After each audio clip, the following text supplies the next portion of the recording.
Oke, kita mulai. Assalamualaikum warahmatullahi wabarakatuh. Jadi di sini kita akan mempresentasikan mengenai data transformation and OLAP yang telah disusun oleh saya sendiri, Fatur Fahriza, dengan NPM 202102007 dan Basevi Tiarasari dengan NPM 202102018. Nah, selanjutnya untuk materi data transformation akan dijelaskan oleh Basevi Tiarasari. Saya persilahkan. Ini saya Sevita Rasari ingin mempresentasikan data transformation. Transformasi data atau data transformation adalah proses modifikasi pada data yang sudah ada. Misalnya menambahkan sebuah kolom baru, mengubah tipe data jika diperlukan, atau menggabungkan satu data dengan yang lainnya. Selanjutnya ada proses pada data transformation. Yang pertama adalah data staging. Pada lapisan ini data eksternal yang sudah diimport ke dalam database akan diekstrak, ditransform, dan kemudian di load ke dalam data warehouse. Proses ini lebih dikenal dengan proses ETL. Proses ETL merupakan proses yang sangat penting dalam membangun data warehouse. Semakin tinggi tingkat kebenaran proses ETL, semakin akurat informasi yang diambil dari data warehouse. B. Data warehouse. Data warehouse adalah sistem komputer yang bertugas untuk mengarsipkan dan menganalisis sebuah data historis untuk keperluan suatu organisasi atau bisnis tertentu. Informasi yang dikelola dapat berupa data terkait penjualan, gaji, serta informasi harian lainnya. Dengan menganalisa sebuah data secara terstruktur, maka dapat menghasilkan informasi yang lebih akurat untuk menunjang pengambilan keputusan oleh suatu perusahaan. Itulah mengapa gudang data termasuk dalam salah satu parameter penunjang kegiatan bisnis intelligence. Ketiga, ada OLAP cubes. Cara kerja OLAP cubes ini, data akan diambil dari data warehouse. Setelah itu data akan memasuki proses data cleaning. Setelah itu barulah data-data tersebut dimasukkan ke dalam server OLAP atau OLAP cube. Data yang sudah masuk selanjutnya akan memasuki proses analisis. Selanjutnya, ada fitur utama yang ditawarkan aplikasi adalah konsep cube OLAP. Cube adalah data yang dioptimalkan untuk analisis data yang sangat cepat. Data-data akan dimasukkan ke dalam sel dan akan dipresentasikan dengan spreadsheet 3D dengan membentuk kubus. Ini membuat mudah dilihat dan memudahkan untuk melakukan analisis terhadap data tersebut. D. Analisis. Dalam langkah ini, kita terhubung ke OLAP Cube dengan produk BI. Sebagian besar pelanggan menggunakan Excel karena sulit untuk mengalahkan keterjangkauan dan kekuatan Windows berbasis produk seperti Excel. Bagian analitik Excel disebut table pivot. Secara keseluruhan, proses adalah standar. OLAP memberikan bentuk analisis paling sederhana, memungkinkan setiap orang untuk saling berhubungan dengan bagian data atau kubus. Anda dapat menganalisis data menggunakan OLAP standar fitur seperti halaman demi halaman, pivot, sortir, filter, dan telusuri ke atas atau ke bawah untuk membolak-balik serangkaian laporan pandangan.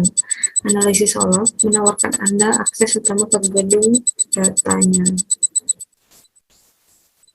Akan dilanjutkan. Jadi di sini saya akan menjelaskan mengenai materi OLAP.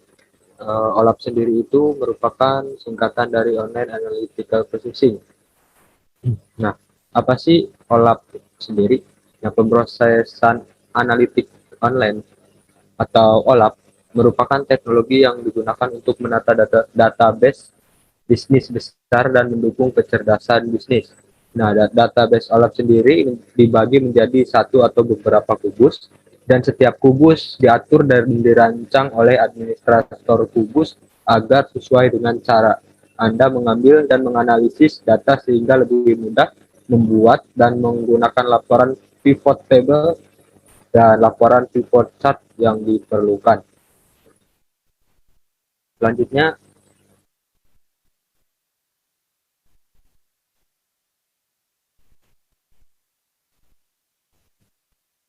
nah, apa sih fungsi dari OLAP? Sehubungan dengan pengertian OLAP atau Online Analytical Processing, salah satu fungsi OLAP adalah meningkatkan produktivitas pengguna akhir pada bidang bisnis, pengembang IT, serta keseluruhan organisasi. Pengawasan yang lebih menghasilkan pengambilan keputusan yang lebih efektif. Fungsi OLAP selanjutnya yaitu menurunkan backlog pengembangan aplikasi untuk staf IT dengan cara membuat pengguna akhir bisa merubah skema serta membangun model sendiri.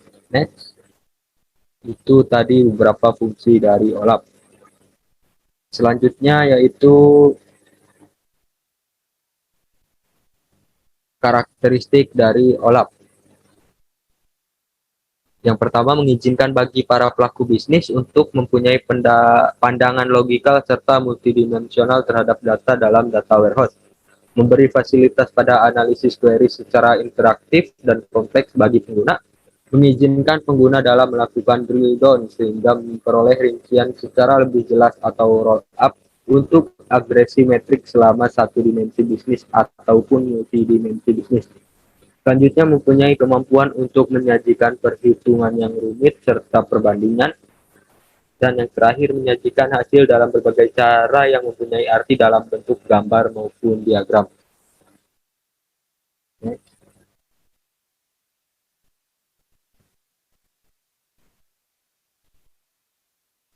Nah, di sini saya akan menjelaskan teknik dari OLAP itu sendiri. Yang pertama itu ada information, phase analysis, set, dan multidimensional.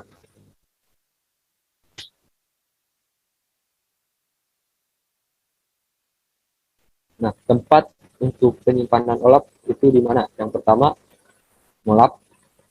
MOLAP apa sih? Menyimpan data serta agregasi struktur data multidimensi pada OLAP server sehingga menghasilkan performa query yang sangat bagus. Tempat penyimpanan ini cocok untuk database ukuran kecil hingga sedang. Yang kedua, rollup. Rollup yaitu menyimpan data serta agregasi kubus menggunakan tabel pada database relasional data warehouse. Rollup mengakses secara langsung dari tabel fact saat memerlukan jawaban sebuah query. Yang ketiga yaitu HOLAP. Hal ini merupakan gabungan antara MOLAP dan ROLAP. Pada HOLAP, data tersimpan pada tabel relasional, namun agregasi data tersimpan pada format multidimensi. Model penyimpanan ini cocok untuk kubus yang memerlukan performa query bagus dengan jumlah data besar.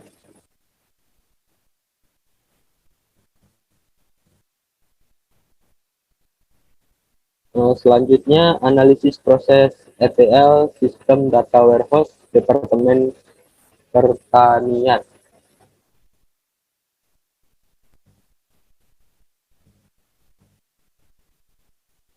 Dalam rangka mendukung dibangunnya sebuah sistem data warehouse yang dinamis, perlu dibangun suatu proses ETL secara yang dinamis pula.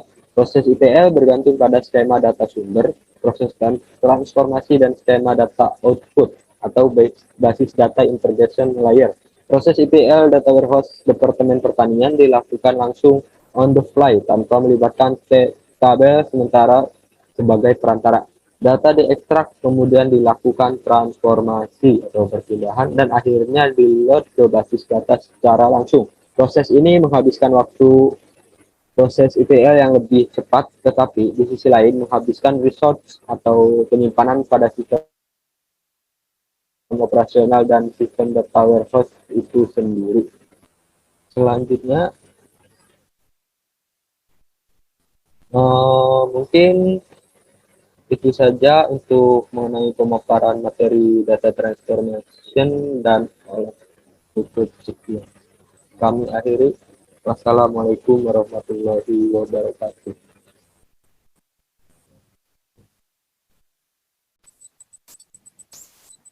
Assalamualaikum warahmatullahi wabarakatuh. Saya Sepia Tiarasari dengan NPM 202102018 Dengan prodi informatika di mata kuliah Business Intelligence akan mempresentasikan analisis proses bisnis di PT Garuda Indonesia. Welcome to Garuda Indonesia. PT Garuda Indonesia atau dikenal sebagai Garuda Indonesia adalah maskapai penerbangan nasional Indonesia yang berkantor pusat di Bandar Udara Internasional Soekarno-Hatta. Garuda Indonesia merupakan anggota SkyTeam satu-satunya di Indonesia dan maskapai terbesar kedua setelah Lion Air. Garuda Indonesia mengoperasikan penerbangan berjadwal ke sejumlah destinasi meliputi benua Asia, Eropa, dan Australia dari Jakarta, serta kota fokus maupun kota lain untuk penerbangan haji. Maskapai ini adalah satu-satunya maskapai dari Indonesia yang terbang ke wilayah Eropa, Oseania, dan Amerika. Untuk jenis produk dari Garuda Indonesia sendiri, ada jasa transportasi dan jasa pengiriman. Nama produk adalah maskapai Garuda Indonesia. Garuda Indonesia saat ini memiliki total 142 pesawat yang terdiri dari Boeing 777-300ER, Boeing 737-800NG, Airbus A330-200, Airbus A330-300, Airbus A330-900neo, CRJ-1000 Next Gen, dan ATR 72-600. Untuk segmen bisnis di Garuda Indonesia itu adalah bisnis to customer atau B2C, karena transaksi antara bisnis dan pelanggan langsung. Profil target customer, gender, rentang usia, dan hobi adalah dari segala kalangan usia dan berbagai kewarganegaraan. Untuk alur transaksi sendiri ada online ticketing, dengan cara calon penumpang dapat membeli tiket pesawat di berbagai platform dan agen travel dengan membayar dengan metode apapun. Terima kasih atas perhatiannya. Mohon maaf jika banyak kesalahan. Assalamualaikum warahmatullahi wabarakatuh. Saya awali, Assalamualaikum warahmatullahi wabarakatuh. Perkenalkan, saya Fatul Fahriza dengan IPN 2021020007 dari Prodi Informatika semester 4. Di sini saya akan menjelaskan mengenai analisis proses bisnis di PT Gojek. Yang pertama kita akan membahas mengenai profil perusahaan Gojek itu sendiri. Nah, Gojek merupakan sebuah perusahaan teknologi asal Indonesia yang melayani angkutan melalui jasa ojek online, ya, terutama. Perusahaan ini didirikan pada tahun 2010 di Jakarta oleh Nadiem Makarim. Saat ini Gojek telah tersedia di 50 kota di Indonesia.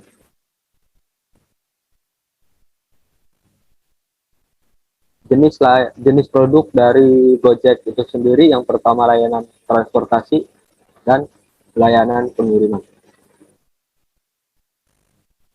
Untuk produknya sendiri dari Gojek, yang pertama itu ada Goret, ya. Salah satunya ada Goret. Nah, Goret sendiri itu merupakan pilihan transportasi yang memberikan kecepatan, kemudahan pemesanan, dan kemudahan menentukan tujuan pengantaran. Dan yang terpenting adalah keamanan dan kenyamanan. Segmen bisnis dari Gojek.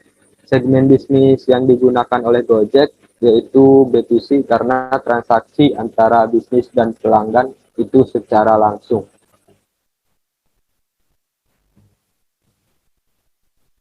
Selanjutnya yaitu profil target customer, gender, rentang usia, dan hobi. Nah, target customer dari Gojek itu sendiri sebenarnya merupakan masyarakat di segala usia, terutama bagi yang sudah memiliki gadget yang bisa digunakan untuk menggunakan aplikasi Gojek atau mendownload aplikasi tersebut. Nah, di sini merupakan alur transaksi dari penggunaan aplikasi Gojek. Yang pertama itu cara memesan Goret adalah download aplikasi Gojek dan install di gadget sendiri, ya. Setelah itu buka aplikasi Gojek dan pilih menu GoRide. Nah, langkah selanjutnya yaitu memasukkan lokasi atau alamat yang menjadi tujuan kamu ya. Untuk tujuan selanjutnya, lokasi penjemputan akan otomatis terdeteksi. Namun pastikan kembali lokasi yang terdeteksi sesuai dengan lokasi kamu. Setelah selesai memasukkan lokasi penjemputan dan pengantaran, akan muncul halaman harga. Kamu bisa memilih untuk menggunakan GoPay atau uang tunai. Jadi untuk pembayaran di sini ada beberapa cara ya, diantaranya menggunakan GoPay atau e-money ya, dan juga uang tunai. Nah, untuk yang terakhir, tampilan pemesan driver akan muncul dan tunggu hingga kamu mendapatkan driver. Setelah mendapatkan driver, kamu bisa mulai menghubungi driver kamu dengan in-app chat ataupun langsung ke telepon driver. Nah, jadi di aplikasi Gojek ini sendiri tersedia fitur in-app chat atau kita bisa chat langsung driver yang kita terima, dan kita juga dapat menelpon langsung driver yang kita terima. Mungkin ini saja yang dapat saya jelaskan mengenai analisis bisnis dari PT Gojek ya. Cukup sekian dan terima kasih. Wassalamualaikum warahmatullahi wabarakatuh.